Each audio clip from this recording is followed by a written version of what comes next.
what is relinquishment, giving up? What do you need to give up? Why? What does it mean? Why is it necessary? So what practically, what are the things you have to give up, that you actually step to relinquish, forsake? Trying to manage the suffering. Okay, so if you're not trying to manage suffering, but you still live with your spouse, children, can you keep that and then give up management and be arahant, enlightened, free from suffering? Probably not. So there are certain things you have to give up. So where's the line with the things you have to give up? Maybe you should try to understand what things you don't truly need, or you can live without them, and then... Yeah, that's a good, yeah. Basically, reevaluate, like, what is necessary to have, what isn't, and then start there. But obviously sometimes that can result, not that specifically, but people can have a view in regard to that whereby they think, okay, so if I give everything up, I'll be free. So that they don't use any discernment or reason to see where the line is, and just start throwing everything away, so to speak. And yeah, that might result in a very simple life, but fundamentally, you cannot do that with your own body and your own senses, and that's where the problem is. You can't just discard them like you can items that you possess. So that needs to be understood while it is still there. So while you still have it, you need to understand how you can not have it, really, without destroying it, without blaming the eyes or ears for hearing or seeing, and so on. People often think if I like something, I should give it up. So, for example, if... I should give up my likes. Yes, whatever food is my preference, for example, I should stop eating that food. Is that a valid... Is it? No. Because that's not what the problem is. The problem is not that something is agreeable to you, because if things are... The problem is that you can't see the line between something being agreeable and you needing to have it and needing to keep it and wanting it, or being enslaved by it or being dependent on it. So just because something is agreeable to you, that you have a preference for something, doesn't mean you have to relinquish it. But what if you're emotionally attached to it? What if you really... You're going to be miserable if you don't get what you like. Should you give it up then?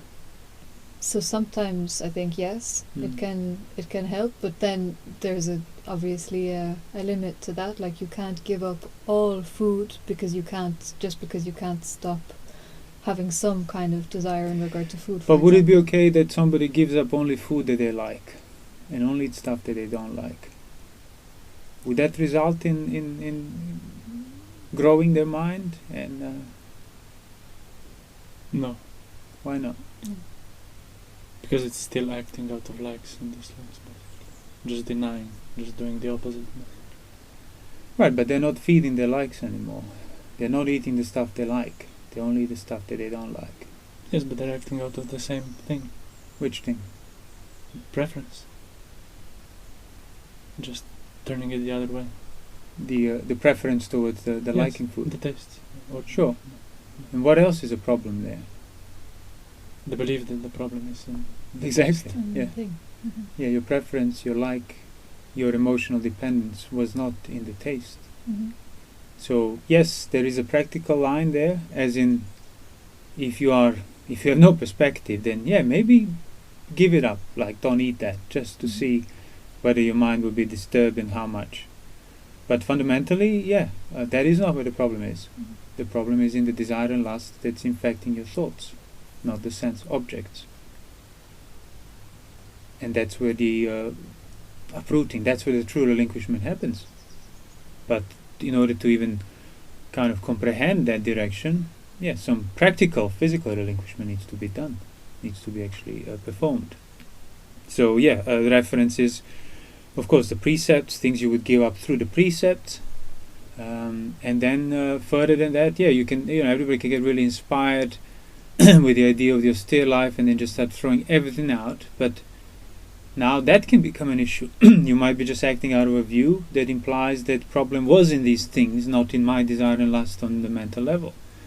But if on the other hand you use some practical kind of reasoning, you say, well, do I really need this? Can I live without it?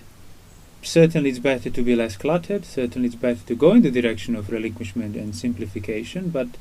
And then fine. Then if you decide that things can be dismissed, given up, given away, that's all right. But you still keep the perspective that the problem is actually fundamentally on the level of the mind taking up those things, the mind taking up the preferences with lust, leaning towards them with lust, with aversion, and so on.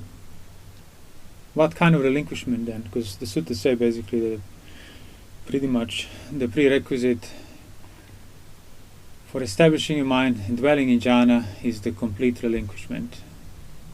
And even even satipatthana, which is generally the practice of mindfulness, presupposes overcoming happiness and concerns in regard to the entire world, and then you can dwell mindfully. So that's also a form of relinquishment. To what extent? I mean, I don't need to ask to what extent, I just said it, the entire world. But what would be the... Okay, enough. What would be the practical examples of giving up and overcoming happiness and relinquishment in regard to the entire world? So you keep the precepts, you're not engaging with sensuality, but there is still obviously more to the world. What are the other things you have to give up practically, not just metaphorically, in order to be able to surmount the world, to surmount the concern regarding the world, in order to be able to dwell correctly mindful, in order to experience that Vossaga that suttas talk about, that then you are truly detached from the realm of thinking and pondering. The mind is withdrawn from it, and that is the first jhana. What are those things you will have to give up? So obviously coarse sensuality, coarse ill will, sure, indulgence in food, of course, company, of course, but what else now? There's more to that, obviously.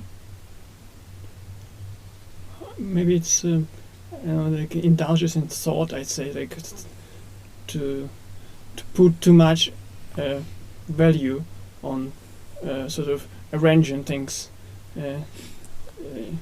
If you see that this ultimately is futile, and and recognizing that there's a hindrance.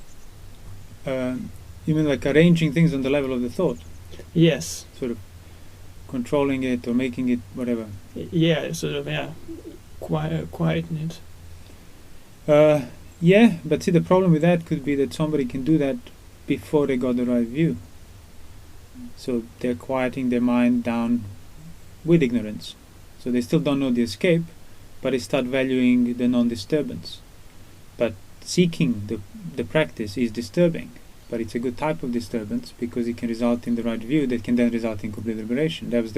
We spoke about it relatively often, when somebody, and even the Buddha himself said, in that the two types of thought, like you would first realize, the problem is the unwholesome thoughts, not thought in itself. Then he put them into two categories. Anything that's greed, aversion, delusion, he would not engage with. Anything that's non-greed, non-aversion, delusion, he would allow. And when greed, aversion, delusion present himself, he would not like trying to get rid of it, but he would just remind himself of the context, of the peril, of the danger, of how little satisfaction, how this is intending for his harm, for harm of others, for harm of all. Then those thoughts would subside on their own. And that was his practice. And that was not peaceful. That was still work, that was still burden, obviously on the right level of enduring these thoughts pressuring you, not acting out, and then re-establishing the context in regard to them until they subside. When he fully developed that, completely, sort of, when all he had was the good, non-greed, non-aversion, non-delusion, he was still maintaining the context, and then he realized, I don't need to do this now, because these thoughts are not harmful. So what if I just don't let them be? Oh, and by the way, that was that difference in that Madhyama Agama, in that sutta. In Pali, it doesn't really, it just goes into second jhana. But this explains how he was first intentionally involved with maintaining the context and doing that bhavana in regard to the unwholesome states until they subside. Then after that, when he had wholesome states endure, he realized, oh, I don't need to be intentionally involved with this context constantly, because these thoughts are not contradicting it, not going against it. And then what if I allow these thinking and pondering basically to be? And instead just unify my mind internally on the basis of this wholesome environment that I have worked for. And then he entered the first jhana. And then furthermore then goes into second. So that was like missing step I was talking about, that you wouldn't find in the Pali Sutta. So that's the point. So like, yes, you shouldn't be, or like, if somebody is trying to control the thoughts and make any plan, yeah, you gotta recognize that it's not gonna lead to a solution. But at the same time, thoughts are not a problem. First jhana is thinking and pondering entirely. And it's the peaceful, sublime abiding that's sufficient for arahantship when the mind is thoroughly withdrawn from it. So the problem is that whether those thoughts are looting greed, aversion, delusion, distraction, cruelty, and so on. And those are now subtle things that I was leading to by asking, what are the other less subtle things you need to give up before you can start discerning these roots of your thoughts in regard to the world. So given that coarse sensuality is gone, cruelty, acting out of anger is gone, what are the things that are not gone? There's worldly gain, renown, status, position. Okay, so basically kind of your relationship with others, the ideas, the connections, yes. comparisons. Go on. Well, I was going to suggest that it would then come down to the level of views, relinquishing the dependence on, would come down to different types of wrong views in regard to the world. So how would one practically relinquish views in regard to the world, relinquish dependencies on the notions of others and so on? What do you practically need to do? Can you just start thinking about those things and relinquish them by figuring them out? Or you do need to increase that certain level of withdrawal from certain things? In the same sense, precepts withdraw you from certain unwholesome behaviors by body and speech. Yeah, it seems to me that this desire for gain and renown and status and position is all bound up with self-view as well. Like, there's got to be a self-image here, or a notion of self here, which then, will, and then there will be others, and then there's this comparison, better, worse, and all the rest of it. That's all kind of the result of it. But as I said, in order to come to that, which is a problem, what do you need to give up? Your household life. Household way of life. In a way, yeah. Going more specifically, so if you... Or delighting in company. There you go. Yeah, so yeah. basically, delighting in company, as in... But what does it mean to delight yeah, in company? we can get to that as well, actually, because it doesn't just mean... Because people can think, Buddha said seclusion, and I'm always in seclusion, but the real reason is because I really have ill will towards everybody else. And it's like, well, that's not the seclusion, because you're not secluded. The Buddha said the true seclusion, like the one dwells in company even when he's alone, if his mind is not free from greed, ill will, and delusion. So, yes, physical seclusion is necessary, but the reason why you do it is even more necessary, more important. So, physical withdrawal, not seeking company, not finding delight in company, kind of, that would diminish you referencing yourself from the point of view of company and others. You distracting yourself from the, again, point of view of company. What other things in regard to the world like this? How would you abandon concerns in regard to the world? What do you need to give up? What makes you concerned regarding the entire world and people and so on? So we're talking about giving up sensual behavior, ill will. Okay, what else you do on the level of your senses with the world? How are you engaging with the world? So through company, what other things? Well, I suppose seeking Through information about it, seeking... Exactly. Yeah. Engaging with the level of information, news, distraction, views on the level of ideals that pertain to regard to the world, better place, all of that needs to be abandoned. Just to begin Satipatthana rightly. Because those are all factual concerns. They might not be apparent to somebody who is also like crowded with sensuality and household life and so on. Once you withdraw yourself from that, that's what the mind will revolve around. Those are the underlying bases there. And that's why even like when the Buddha describes a monk, obviously with the right view, says a skilled monk, a noble disciple, abandons, having been withdrawn physically from these sensuality, aversion, ill will, he abandons thoughts of sensuality, thoughts of cruelty, thoughts of harming. Then he abandons, they're kind of considered coarse. Then he also abandons thoughts of his own, like clanhood and homeland, and basically on the level of now, that's where your conceit is, who you are in that broader sense. So pretty much concerning, the level of the world as us humans, he abandons even those thoughts. By, again, not by denying them, not by trying to get rid of them, but by, okay, I have those thoughts now enduring in this mind. Well, let me establish the same context I was established for when it came to sensuality. These thoughts lead to more conceit, more suffering, more burden. Whenever there is identity, whether traces of identity or full-blown identity, dukkha will find a footing. Thus, by thinking these thoughts, I am not inclining this mind towards peace, I'm inclining it towards harm, towards myself, towards others, towards everything else. And that's that. So you have to give up. And you wouldn't be able to give up these thoughts if you're still in company of others, spending your time talking about politics and kings and worlds and ministers, as the suttas would mention. Well, we have the present equivalent of that. Reading news, reading information, keeping in touch with happenings, even if not necessarily, political or something, but just, in the world of science, in the world of art, in the world of, full stop. Means you still have certain connections to it internally. And that's truly where the problem is. And for as long as those things are not given up on that external level, these thoughts will not be seen for what they are, the subtle ones. And even the duty towards the family. I mean, the whole point of the homeless life was leaving it all behind. So, many monks would be kind of, but it's my duty towards family, my own family.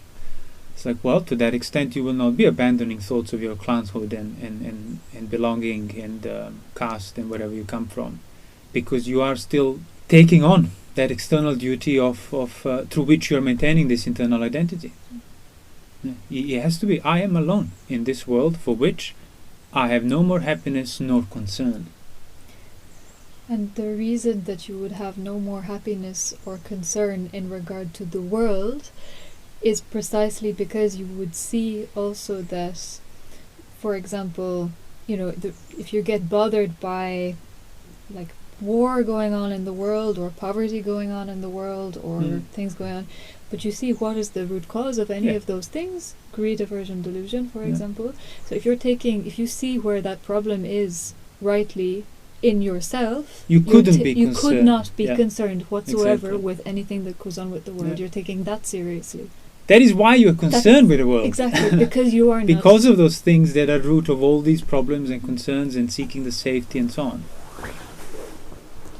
So that needs to be relinquished as well. There's that obviously mundane right view and that wrong view that says there is no mother, there's no father, there's no world, no next world, nothing. No next world, there's nothing, there's no given. It doesn't really exist. See, I'm not identified with any of those things. Thus it's right. But that's actually the wrong. It's upside down. There is mother, there is father, there is family. And you have overcome the concern in regard to it. Not you have denied it or got rid of them or threw them out like you would throw your possessions. And that's the point. That's what I mean. So you can't throw out the world. You can't throw out your senses. Or, well, you can, but you would still equally be bound by those domains, by those consciousness. You're not free. What you can do is overcome that basis for concern, for lust, for aversion, for distraction, for needing the safety. That basis basically that's keeping you from your mind from being liberated from it. But as I said, its roots are on the mental level, but in order to arrive at that, certain practical giving ups need to be done. So refraining from seeking out information, engaging, discussing these things, they're but I can, but there's no end to this. And there must, why? Because you feel insecure and unsafe? Well, exactly. Does it come from the world, the lack of safety? Or does it come from a mind that's not liberated? You are making a choice there. If you act towards the world, well, you got your answer. You might claim that you are still practicing for liberation. You're not. You had a crossroads and you perpetually keep choosing back onto the world. And that's exactly how you would go beyond the central domain. Not by suppressing it so it doesn't come up anymore. No, but literally you stepping out. So you see it over there. And you see how safe you are, because that thing it can only be over there, and you know that. That's what it said, like in the first jhana, the thoughts are assailed by perceptions of sensuality that you basically withdraw yourself from. Because that's kind of what's in front. But you are outside now. So, and sometimes there are concerns to it that, being withdrawn from all these talks and whatever may produce sort of an impression on others that you are avoiding them, that you are sort of hostile to them, maybe. Mm-hmm. And I mean, even in monastic environment, so basically, you have to take it on as your responsibility. You have to accept it, because some people will probably see it that way. Mm-hmm. So you have to accept that. That's, and see, that's why people would keep in touch. Let's touch base. Let's just keep seeing and talking to each other every day, so we all see that we are all right. Because, I mean, we still might be all right. But the fact that somebody is now withdrawn from it, the mind starts thinking, what if they're not all right? What if they're upset with me? It's like, well, there is no end to that proliferation. The only end to that proliferation is to recognize, okay, well, have I done anything by body, speech, and mind to make them upset? No? Then okay, then this mind that's trying to make me go back there to make sure nobody's upset with me, I will restrain. I will re-establish context in regard to it until those thoughts subside. Or if upon reviewing you say, I did act a bit like this or a bit like that, well, then go and apologize, sort it out. But still, do not use whether you feel good or bad as a criteria whether you should act, but actually use your reflection and see whether there was anything done by body speech towards them to make them upset. If not, then you got to endure the irrational mind that's trying to get you out of the solitude and seek safety in your tribe.